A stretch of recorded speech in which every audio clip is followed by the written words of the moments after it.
My name's Donia Youssef, the award-winning author of Monster and Mummy, and I wanted to come here today to share my story, being a cancer survivor, on what happens and support and stuff afterwards. So, just to give you a real life story of a cancer patient.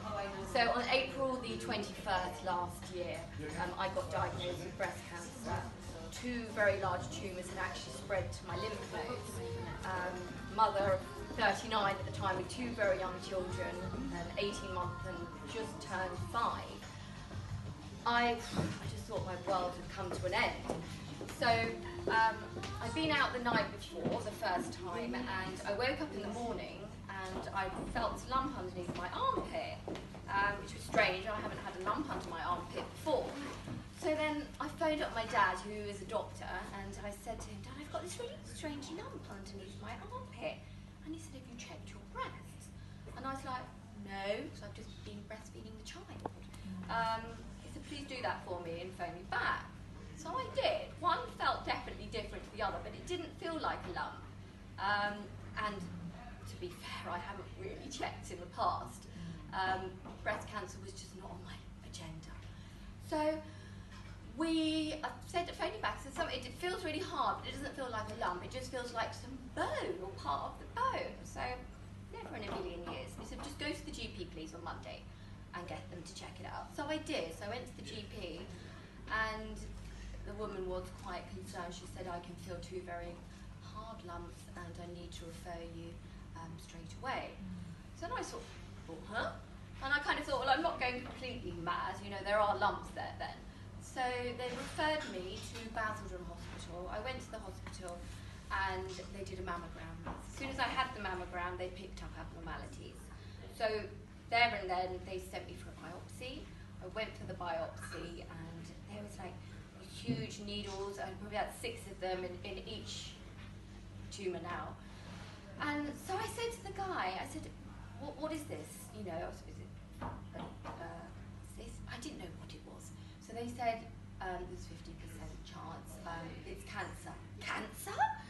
So they said, yeah, it doesn't look good, but we don't want to upset you. So from that, I was like, you've just given me my diagnosis. So I couldn't speak. I just cried and cried and cried, and I just kept thinking, how can I tell these kids? My partner was there, he was in tears, and I just, for 2 weeks, I couldn't accept or come to terms with it. I just felt I just dealt with death. So I went home and I cried and I researched, and then the more research I did, I kept saying, right, this sounds like I've completely got it. Friends I'd spoken to said, look, if you get a letter, don't worry, if you get a letter early, it's likely it's not going to be good news. So I got the letter early. So I kind of prepared next time I went to speak to the consultants, and I went in, got called in early, and he said, "Donia, it's not good news." Shook my hand, it was all very formal, "You have got cancer." I was like, what? So obviously, because I'd been researching, I was thinking all the grades, so was I 4 or 3? And they said, "Oh, you're a 2." So I thought, oh great, this is brilliant. I'm only a grade 2, I can fight it. So I said, "Thanks very much, I've got all my stuff, I'll digest this information in my own time." And they said, no, you need to sit down. I was like, oh, okay. They go, it's just a little bit more complicated than just removing, you know, the cancer lump. So I said, well, what's going to happen? And they said, oh, well, it's travelled to the lymph nodes, so there's a possibility it's gone to the body. Body? And I was like, oh my goodness. So my grandmother and my great-grandmother both died premenopausal of breast cancer. It obviously had gone to the body. So that's all I kept thinking. I'm going to die. You've just basically given me a death sentence now.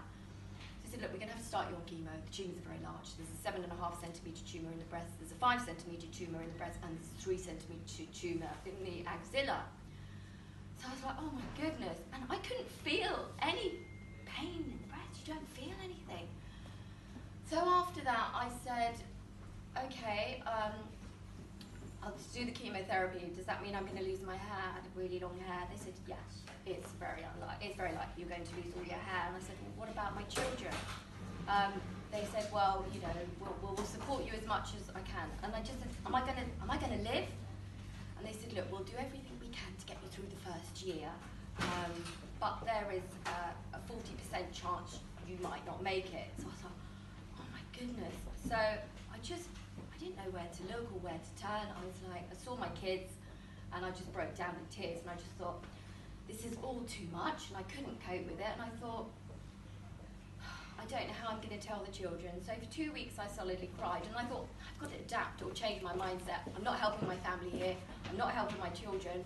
Let's do something about it. So I did. I changed my mindset, and I decided I wanted to tell my children, because I thought honesty was the best way. I wanted to give them that respect, not to hide something, because I could die, and they need to know. They need to be prepared. So I did a bit of research online because I wanted to read them a book. So when I researched, there wasn't a great deal online to educate or communicate a diagnosis for young children. So I started diarising everything from day dot anyway, because it was my way of therapeutically just getting it out. I read the book to them, and it was like the relief. It was like I've actually told them, and they kind of weirdly accepted it. Obviously the days, the chemo started, the first chemo I did, I was like, great. Everyone said it was really horrendous, and I was like, came back,